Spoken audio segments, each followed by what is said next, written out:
બાબા સીતારામ સર્વ ખેડૂત મિત્રોને ફાઇલ એગ્રો એજન્સી યુટ્યુબ ચેનલમાં આપ સર્વ ખેડૂત મિત્રો હાર્દિક સ્વાગત છે. મિત્રો આજે અમે જે દેગોડા ગામમાં જે નટુભાઈની ઘરે અમે અત્યારે રાતે 9 વાગે અમે આવ્યા છીએ મિત્રો.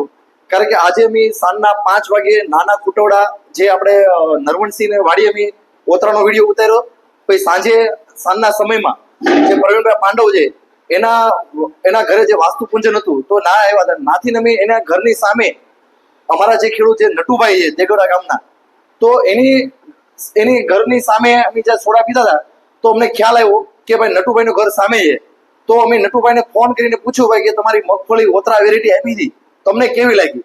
એટલે નટુભાઈ અમને બોલાવે કે આવો આપણે ઘરની બાજુમાં જ આપણે જ્યાં આપણું ઘર છે ના જ આપણી મગફળી વાવેલી છે તો એ ખેતરમાં છે. તો મગફળીનું અમે રાતે 9 વાગે નટુભાઈ અમને છોડવા ખેઈને અમને અત્યારે બતાડ્યા. અને અત્યારે અમે દૂધની ડેરી છે જે ગામની અંદર દૂધની ડેરી, તો અત્યારે ડેરી ઉપર અત્યારે અમે લાય અત્યારે અમે થયા છીએ મિત્રો.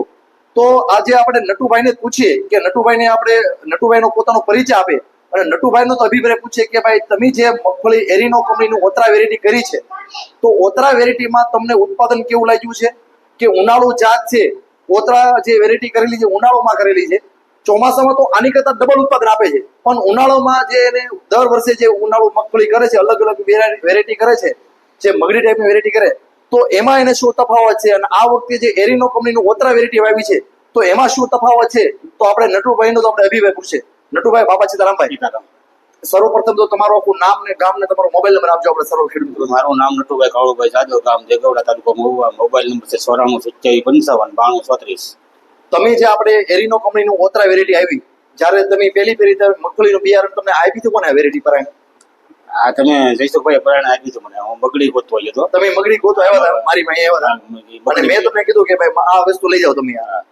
અને આજે જે તમે આ એરિનો કંપનીનું ઓતરા વેરાયટી કરી છે અને દર વર્ષે ઉનાળુ મગફળી હશે કે નથી તમારે? દર વર્ષે પહેલી વાર તો ઉનાળુ મગફળી કરી.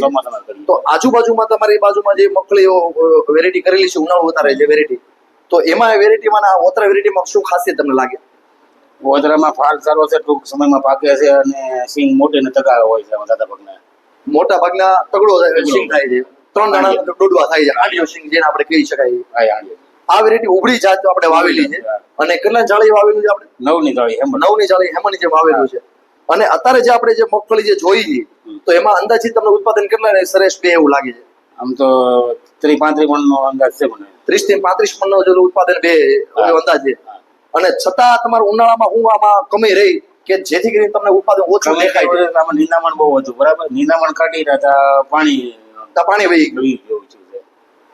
ખેડૂત મિત્રો, આપણે નટુભાઈને જે સાંભળ્યા, નટુભાઈ એવું કીધું કે પેલા નિંદામણનો પ્રશ્ન બહુ ભયંકર હતો.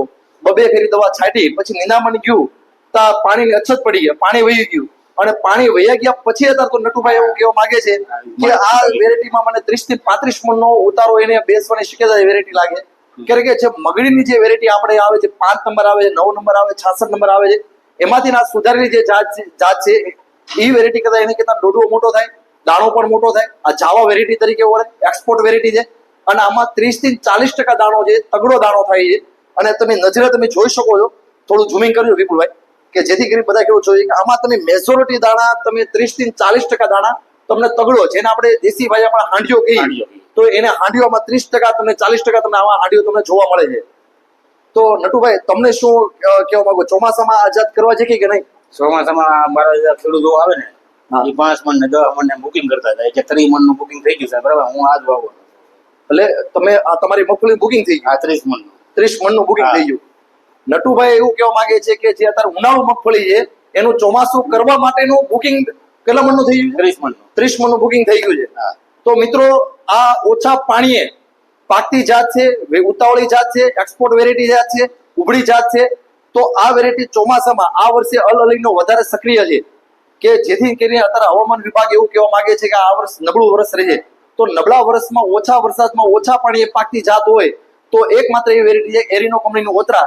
તો સર્વ ખેડૂત મિત્રોને ભલામણ છે કે એરિનો કંપનીનું ઓતરા વાવો કે સૌથી વધારે અત્યારે બીજી કોઈ પણ જાત જે માર્કેટમાં આવે છે તો એની કરતા વધારે ઉત્પાદન લેવા માટે એરિનો કંપનીનું ઓતરા વાવો તો સૌથી તમને સારામાં સારું ઉત્પાદન તમને મળે. અને આપણી વચ્ચે ભાવેશભાઈ, દેગોડા ગામના ભાવેશભાઈ મંજીભાઈ ગોંડલિયા છે, ખૂબ જ પ્રગતિશીલ ખેડૂત છે. તો એને પણ આપણે થોડો પરિચય પૂછીએ કે તમને આ વેરાયટી કેવી લાગી છે? ભાવેશભાઈ કેવી વેરાયટી તમને લાગી જાય? હું જોવા આવ્યો, મારે ગયા વર્ષે હતી વેરાયટી હા.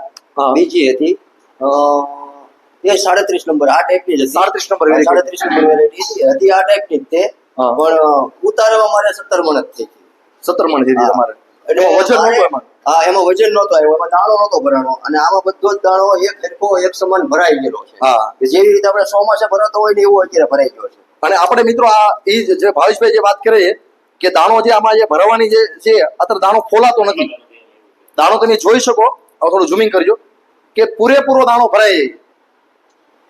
કે દાણો અટતો જ તમે ફોલવી તો ફોલાતી નથી આપણે મગફળી. ઉનાળામાં મેજોરિટી બધી વેરાયટીની મારી પર આ પ્રોબ્લેમ રહેતો હોય કે જેની દાણો ભરાતો ન હોય. હા. પોપટા બહુ બધા હોય પણ વજન જ ન વજન જ ન આવે. વજન ન આવે તો ઉતારો નથી બેસવાનો. હા. ખાય આપણને લાગે કે આટલું બધું આપણે લાગે ભેગી લાટ થઈ છે. આવો જ ફાલ હોય પણ ઉતરે 20 ની અંદર. 20 ની અંદર ઉતારો બે. એટલે આ 30 મણ જેવું મને લાગે છે કે 30 મણ થાય નટુભાઈ. તમારો અંદાજ એવો કે 30 મણ છે. જોયું હોય એટલે એવું લાગે છે કે 30 મણ થાય. પણ મગફળી જે નટુભાઈ જે વાત કરી છે, જો પાણીની તાણ ન પડી હોત અને નિંદામણ ન હોત તો તમારી શક્યતા કેવી બેસે? આ તો 40-50 મણે આ ઉતરી કે ખરી ન ઉતરે એવું નથી. ખૂબ ખૂબ ધન્યવાદ ભાવેશભાઈ. અને તમને આ વેરાયટી કેવી લાગી? તો દેગોડા ગામ કે આજુબાજુના ગામ છે તો બીજા ખેડૂતને આ ભલામણ કરવા છે કે નહીં? ભલામણ કરાય, બનાવે વેરાયટી. વેરાયટી તમને લાગે કે સંતોષકારક કે આમાંથી ખેડૂતને 5 રૂપિયા વાય વધે કે 5 રૂપિયા આમાં માર્કેટમાં મળી રહે? બીજી બધા ખેડૂત આવતા હોય નટુભાઈ કે મારા 30 મણ બુકિંગ થઈ ગયું થાય, બધા ખેડૂતની માનસિકતા કાંઈ એક હરખી તો એ લોટ તો હોય. હોય, 100% સાચી વાત એને છે. કંઈક કે બીજા કંઈક દેખાણું હોય, ફાલમામાં દેખાણું હોય. તો જ એને બુકિંગ કરાવ્યું હોય ને કે ભાઈ હાલો. અને હું જ કહેતો જાઉં છું મારે 10 મણ રાખજો. એટલે હવે બહુ કરી તમે અમારો ધંધો માંગશો.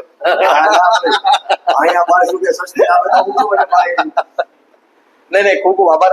5 રૂપિયા ભલે નટુભાઈને 5 રૂપિયા મળે, હા. કારણ કે એના બિયારણમાં બધી વહી જતી હોય તો અમારી માટે અમારી એવી જ ભલામણ છે કે અમે જે જ્યારે અમને એવું લાગશે કે નવી નવી જાત વેરાયટી સુધારેલી વેરાયટી આવી છે. આ વર્ષે એક એરીનો કંપની અનેરી નામની વેરાયટી આપી છે, નવી વેરાયટી, હાવ નવી વેરાયટી છે. તો અમે એવા ટ્રાયલ લેતા હોય છે કે જે નવા ખેડૂત હોય, પ્રગતિશીલ ખેડૂત હોય, જે નવું કરવામાં ઉત્સાહી હોય તો અમે એને ભલામણ અમે કરતા જ હોઈએ અને એનું રિઝલ્ટ જોઈને અમે આવતા વર્ષે વધારે અમારા પોતાને આત્મવિશ્વાસ આવી જતો હોય તો અમે જનરલ ફરજિયાત ભલામણ કરતા હોય કે ભાઈ તમે આ વેરાયટી અત્યાર સુધી જે વેરાયટી વાવો છો એની બાજુ વાવો તો તમને એની કરતા ઉત્પાદન સારું મળશે. રેડી? કારણ કે નટુભાઈ આ વર્ષે મગફળી જે મારી પાસે લેવા આવ્યા હતા, મારા વિશ્વાસ ઉપર, મારા ભરોસ ઉપર જ લઈ ગયા નટુભાઈ. રેડી? એ તો મને આવીને એમ કીધું કે જીસુભાઈ તમને જે આપો એ આપો, ધૂળ આપો, જે આપો એ આપો, પણ તમે આપો એ વેરાયટી લઈ આવી. એટલે આવું જ હોય છે ખેડૂત મિત્રો.